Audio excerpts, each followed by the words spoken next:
여기에 전적으로 동의합니다. 여기 지금 7, 80 되신 분들 다 20살에 시집 가셔서 애 낳고 살았을 거예요. 그럼 생각을 해봐요. 20살에 애 낳았고 행복한 거냐? 애 한 살 때 행복하고 그 다음부터 자식 때문에 평생 속 새까맣게 끓고 사는 거예요. 여기 있는 분들 말을 안 해서 그렇지 얘기해보면은요, 지금 평생 자식 때문에 속 썩고 사는 분들 많을 거예요. 생각을 해보라면 내가 100살까지 살면은 20살부터 100살까지 80년 동안 자식 때문에 속 썩고 사는 게 나아요? 아니면은 늙음하게 70에 나가고 한 30년 보다가 죽는 게 나아요? 어느 게 나아요? 어느 게 나아요? 늙음하게 자식 보다가 죽는 게 훨씬 나은 거예요. 저는 그래서 70에 애 낳는 게 좋다고 생각이 들어요. 70에 애 낳는 게. 4년 전에 우리나라가 100살 이상이 1800명이었어요. 여자가 1700명, 남자가 100명이에요. 100명. 여자들이요 안 죽어요. 여자들이 이상하게. 그런데 작년에 우리나라가 100살 이상이 몇 명이냐면은 15,000명이에요. 15,000명.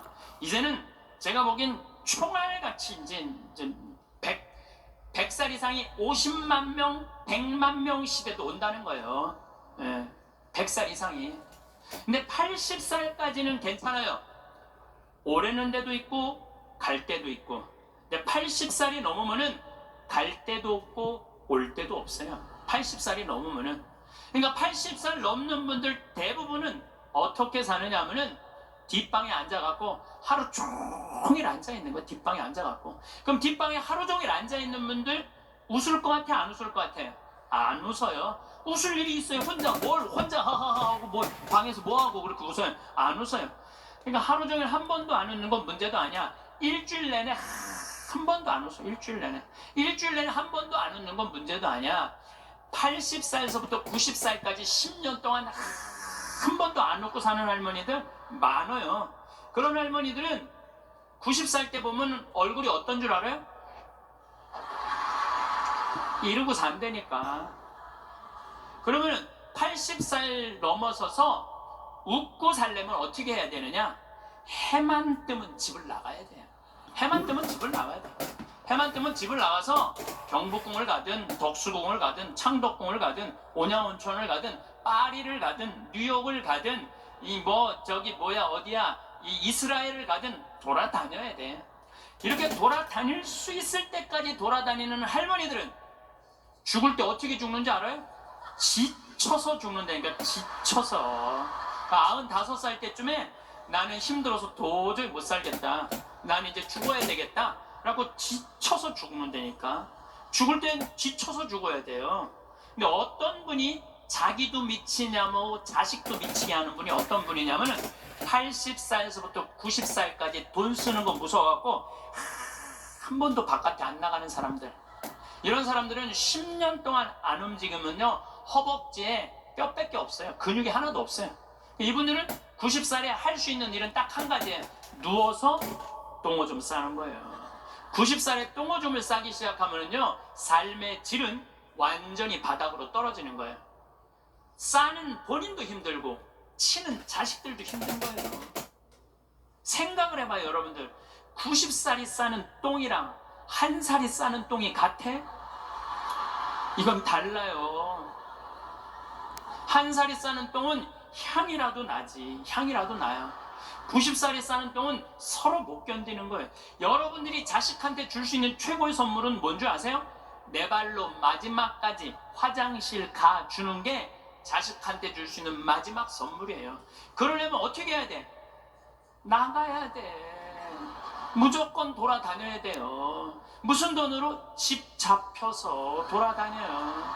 집 잡혀서 돌아다니세요. 자식한테 물려줄 생각하지 말고. 여러분들이 만약에 70살에 다 살았다고 생각하고 자식들한테 재산을 물려주는 순간 여러분들은 자식 잃어버리고 재산 잃어버리고 인생 잃어버리는 거예요. 여러분들 70살에 자식들한테 재산 주면은 자식이 계속 찾아오고 용돈 주고 찾아와요? 안 찾아와요? 용돈도 안 주고요 찾아오지도 않아요. 그래서 이번 10월 2일 날 노인의 날 무슨 법이 발효가 됐느냐면 불효자 방지법이 발의가 됐어요. 불효자 방지법. 불효자 방지법이 뭐냐면은 내가 재산 주고 다 줬는데, 집도 줬는데 자식이 용돈도 안 주고 찾아오지도 않으면은 내가 준 재산, 내가 준 집을 다시 찾아올 수 있는 법 아니에요. 예, 그냥 다시 찾아올 수 있는 거. 넌 용돈도 안 주고 나 책임도 안 지니까 원래 내 자산이니까 내 다시 갖고 올게. 그런데 70살이 넘어서 법원에 다시 준 재산 찾아오겠다고 법원에 소송 걸 수 있는 할머니들이 몇 명이나 될 것 같아요? 그냥 참고 사는 거예요. 참고, 속은 새카맣게 참고 사는 거야. 그러니까 가만히 보니까 만만한 게 나야, 나. 예, 왜냐하면은 저 신부님한테 찾아가면 저 신부님은 나를 받아줄 것 같은 생각이 드는 거지. 그러니까 나한테 70살 넘은 분들이요, 전화해갖고요, 신부님 사정 얘기 다 해요. 나 자식들한테 재산 주고 다 줬는데 자식들 박사 사업하고 잘 사는데 나 찾아오지도 않는다고. 그런데 나 너무 멀쩡하다고, 나 아직도 건강하다고, 나 평창에 가고 설거지도 할 수 있고 빨래도 할 수 있고 다 할 수 있다는 거예요. 청소도 할 수 있고. 그래서 나 신부님하고 같이 살고 싶다는 그런 분들 요즘 나하고 살자는 여자가 너무 많아.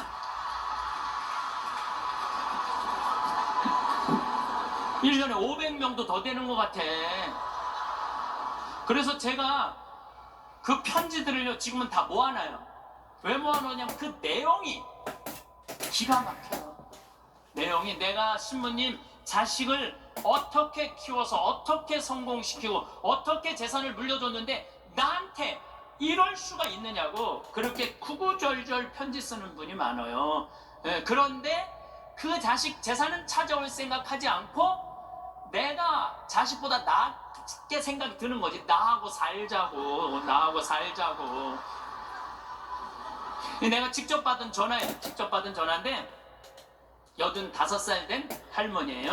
85살 됐는데 70에 아들이 그러더래요. 어머니, 나 이제 어머니 어차피 모셔야 되고 어머니도 이제 나하고 같이 살아야 되지 않느냐. 그러니까 나 5천만 원 있고 어머니 3억 있는데 그 돈 나한테 주면은 내가 아파트 분양 받아서 어머니 모시고 살겠다고. 자기는 5천만 원 투자하고 엄마는 3억 투자하고 자기가 모시고 살겠다고. 자기가 들어가서 사는 건데 말은 자기가 모시고 산다고. 근데 이 할머니가 이런 생각이 들었대요. 내가 살면 얼마나 사나? 아들이 아파트 얻겠다는데, 그래서 그 3억을 주고 들어가서 살기 시작했대요. 여러분들, 나이를 먹어서 자식이 내 집에 들어와서 사는 거랑 내가 자식 집에 들어가서 사는 거는 하늘과 땅 차이예요. 하늘과 땅 차이예요. 만약에 자식이 들어와서 사는데 마음에 안 들잖아요? 나가라고 그러면 돼. 근데 만약에 내가 자식하고 같이 살겠다고 합쳤는데 자식이 너무 마음에 안 들어, 며느리가 너무 마음에 안 들어. 그리고 대개 80된 분들은 며느리가 몇 살쯤 되냐면 60살쯤 돼요. 이 60살쯤 되는 며느리는 눈에 뵈는 게 없는 사람들이에요. 그럼 누가 나가야 돼? 80살짜리가 들고 나가야 돼요. 80살짜리가 나가야 돼요. 이게 현실이에요, 현실. 제가 며칠 전에도 들은 얘기예요. 6억을 들고 할머니가 아들 집으로 들어갔대요. 아들 집으로 6억을 들고 들어가든 60억을 들고 들어가든 그건 아무 상관이 없어요. 자식 집에 들어가서 사느냐 안 사느냐, 그게 중요한 거예요. 그런데 6억을 들고 들어갔는데 냉장고에 있는 사과도 마음대로 못 먹겠더라는 거예요. 왜냐하면 이거 혹시 며느리가 손자 주려고 갖다 놓은 거 아닌가. 그래서 전화를 했는데, 얘야 나 이거 먹어도 되느냐고. 왜 그러고 사느냐 이거예요. 그냥 혼자 편안하게 6억짜리면 3억짜리 아파트 가고 3억은 은행에다 넣어놓고 한 달에 100만 원만 써도 30년을 먹고 살 수 있는데 왜 그렇게 사느냐 이거예요. 그리고 이제 여러분들의 인생의 주인공은 누구냐면 여러분들이에요. 자식이 여러분들 효도할 수 없어요. 이제는 효도는 할 수 없는 세상이에요. 제가 아주 단언을 합니다. 여러분들 효도는 할 수도 없고 받아 먹을 수도 없는 세상이에요. 생각을 해봐요. 여러분들 110살까지 산다고 생각을 해봐. 110살 먹은 엄마가 90살 먹은 아들한테 전화해갖고, 얘야 너 왜 나 요즘 안 찾아와? 그러면은 90살 먹은 아들이 당황스러울 거야. 엄마 아직도 안 죽은 건가? 죽었는지 안 죽었는지 지금 헷갈리는데, 가끔씩 엄마가 전화해갖고 너 왜 나 안 찾아오냐면 아들이 90살 먹은 아들이 당황스러울 것 같아, 안 당황스러울 것 같아요? 살았는지 죽었는지도 몰라요. 90살 된 아들은. 막말로 여기 계신 분들 지금 8, 90된 어머니 하루에 몇 번 생각해요? 떨어져 살면은 일주일에 한 번도 생각 안 할 때도 많을 거예요. 일주일에 한 번도. 근데 엄마는 오로지 자식만 생각하는 거야. 왜? 자기 인생을 살 줄 몰라서 그러는 거예요. 자아실현이 뭔지 몰라서 그런 거야. 자아실현. 자기 인생을 산 사람은 자식이 있든 없든, 자식이 찾아오든 안 찾아오든 아무 상관없이 자기 인생을 살아요. 근데 자기의 삶이 없는 사람은 오로지 자식만 쳐다보고 110살 때도 90살 먹은 아들한테 너 왜 나 안 찾아와? 나 너밖에 없는데. 그럼 아들이 엄마가 지금 죽었다가 살아난 건지 살았다가 죽은 건지 이거 헷갈린다니까요, 아들이. 이제는 효도는 없는 시대, 효도는 없는 시대예요. 그러니까 이제 85된 분이 70살 때 들어가서 아들하고 살기 시작했대요. 근데 75이 돼도 안 죽고 80이 돼도 안 죽더래. 근데 나이를 먹으면 먹을수록 여러분들 돈이 더 필요해요. 돈이 더 필요해. 나이를 먹으면 먹을수록. 그래갖고 83살에 아들한테 500만 원만 달라고 그랬대요. 왜냐면 3억을 줬으니까 500만 원을 달라고 그럴 자격이 있는 거죠. 근데 그때부터 아들이 2년 동안 말을 안 하더래요. 말을 안 하더래요. 저는 아들 편이에요. 생각을 해봐요, 여러분들. 이 아들은 엄마하고만 살아요? 60살 된 며느리하고 사는 거예요. 며느리가, 아내가 맨날 뭐라고 그럴 것 같아? 나 저 시어머니하고 사는 거 지겨워. 당신 택해. 엄마야, 나야. 맨날 그래도 모시고 살아야지 어떻게 지금 어머니 어딜 가라고 그런다고 맨날 이렇게 달래는 와중에 그런 상황도 모르고 500만 원 내놓으라 그러니까 이 아들이 엄마 쳐다보기가 싫은 거예요. 2년 동안 말을 안 하더래. 2년 동안. 여러분들 한 집에 사는데 아들이 2년 동안 나 사람 취급 안 하고 말 안 하면 그 집에서 살고 싶겠어요? 살고 싶지 않죠.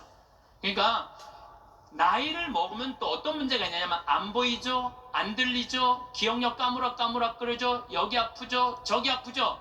그러면 그 입에서 나 행복하다, 나 기쁘다 이런 말 나올 것 같아요. 아이고 지겨워, 아이고 사는 거 힘들어 죽겠어, 차라리 죽는 게 나, 맨날 이 말 할 것 같아요. 좋은 소리도 여러 번 들으면 짜증나는데 지겹다, 죽겠다, 섭섭하다는 소리 10년 이상 들으면요 정말로 죽고 싶을 만큼 힘든 거예요. 그러니까 2년 동안 말 안 하는 거야. 이 할머니도 그 집에서 사는 게 너무 자존심이 상하는 거야. 그러니까 나한테 전화해갖고 신부님 생태마을 방 하나 달래는 거야. 와서 살겠다는 거야. 나 아직도 건강하다 이거예요. 85살이 그것도 알몸으로 와서 나하고 산다는 거. 알몸으로.